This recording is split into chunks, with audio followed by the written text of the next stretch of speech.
We are here for this segment with Maria DeCarvalho.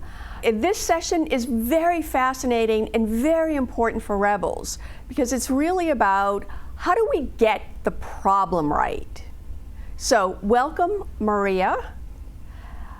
Thank you for being. Thank you, Lois. Thank you for being with us. One of the things that Rebels just one of their biggest challenges and frustrations and really sources of failure is that change is so hard, and they go at it and they go at it, and often they just are trying to solve the wrong problem.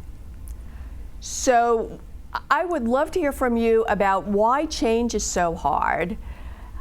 Also, the different types of change, the difference between adaptive change and technical change, that most people perhaps don't clearly understand. And then how do you really uncover what the real problem is so that you can focus your attention on solving the real issue?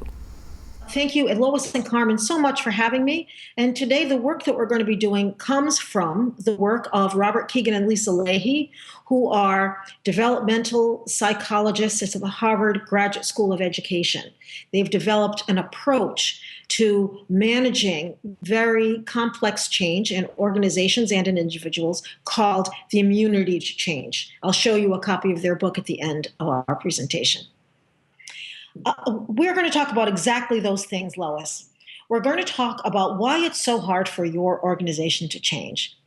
I envision Rebels as being people who have powerful ideas, a strong sense of possibility, a great vision for the future, and who live really with kind of a heartbreak and bewilderment about why it is that it's so hard for organizations to move forward in a way that feels sometimes not only extremely valuable, but even probably to some Rebels inevitable.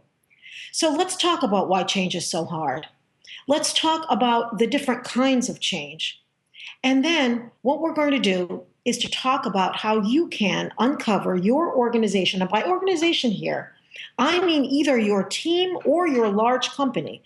They're what we call immune system, a hidden self-protection that makes important changes really impossible. So you might be wondering, why am I going to talk about a problem and spend the whole time talking about this? And I would refer you back to Albert Einstein, who famously said, if I have an hour to solve a problem, I'll spend